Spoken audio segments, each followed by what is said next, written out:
Good morning all of you. My name is Shivani Kumari. Today in this presentation I will explain single phase full wave controlled bridge rectifier. जैसा कि हम लोग पहले देख चुके हैं आर लोड, ये आर लोड का मिड पॉइंट है और ये है हमारा नेक्स्ट लेक्चर में हम लोग देखे थे आर लोड और ये उसका थ्योरी पार्ट, उसका वेव फॉर्म, उसका सर्किट डायग्राम। फिर इसके बाद हमने देखा था R A load. R A load के बाद ये था आर ए लोड का थ्योरी पार्ट है, फिर इसका वेव फॉर्म और ये था सर्किट डायग्राम। फिर इसके बाद ये हमने इसके जस्ट नेक्स्ट लेक्चर में हमने देखा था R L with free wheeling diode. और इस लेक्चर में हम लोग देखेंगे आर ई लोड, यानी रेजिस्टेंस के साथ साथ हमारा बैटरी भी कनेक्ट रहेगा। ठीक है, ये देखिएगा, ये जो है इसमें बैटरी लगा होता है जिसे बोलते हैं बैटरी चार्जिंग। और ये हमारा है single phase full wave control R E rectifier R E load. ठीक, तो इसमें T1, T2, T3, T4 fourth thyristor होता है जो कि सब फुल्ली वेव कंट्रोल में होता है। और ये है हमारा AC सप्लाई जो दो ड्यूरेशन में वर्क करता है। फर्स्ट पॉजिटिव टू नेगेटिव, फिर second duration negative to positive. जो जब during positive to negative, so T1 और T2 कंडक्ट वन कॉन्सेस्ट। ठीक है, T1 जब पॉजिटिव टू नेगेटिव रहेगा तो ये T1 से फ्लो करते हुए रेजिस्टेंस से जाते हुए बैटरी से जाते हुए T2 से कनेक्ट रहेगा। और ये हमारा जब नेगेटिव ड्यूरेशन में रहेगा तब तो ये हमारा जो वर्क करेगा T1 T3 से जाते हुए T3 से जाएगा और आर ए पास करते हुए T2 से कनेक्ट हो जाएगा। ओके, अब ये इसका वेवफॉर्म है।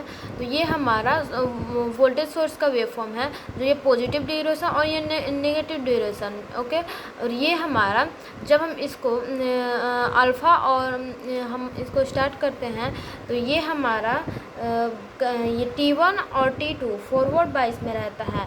जो ये बैटरी से इसका वोल्टेज सोर्स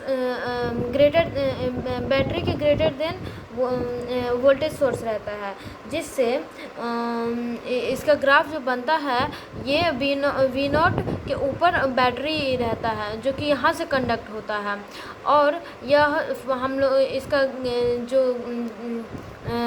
पाई और इसका जो टाइम ड्यूरेशन होता है पाई से पाई माइनस थीटा, तो ये हमारा यहाँ से जीरो रहेगा, वोल्टेज ड्रॉप इसका जीरो रहेगा। और अल्फ़ा से हम लोग गेट पास देते हैं तो ये हमारा अल्फ़ा से स्टार्ट होता है। ओके, और जब यही हमारा ये करंट के लिए क्या होता है, वोल्टेज ये करंट का माइनस करंट में होता है VS माइनस ई होता है, इसीलिए ये यहीं से यहाँ से कनेक्ट रहेगा। तो ये हमारा इसका हो जाएगा। तो ये हमारा T2 यहाँ से वर्क करेगा जीरो, और ये हमारा ये हमारा T1 और T2 है, और ये हमारा T3 और T4 है। तो सो गाइस समझ गए होंगे आप लोग, ये बैटरी ऊपर से कनेक्ट है और ये बैटरी करंट सोर्स पे कनेक्ट है।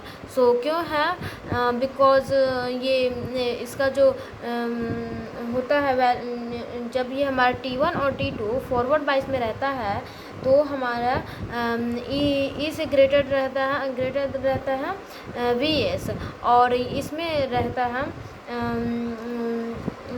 ये V0 माइनस ई रहता है, इसीलिए ये यहाँ पे कनेक्ट होता है। सो गाइज थैंक यू, और नेक्स्ट लेक्चर में हम लोग पढ़ेंगे RLE load. So next lecture देखिए, थैंक यू।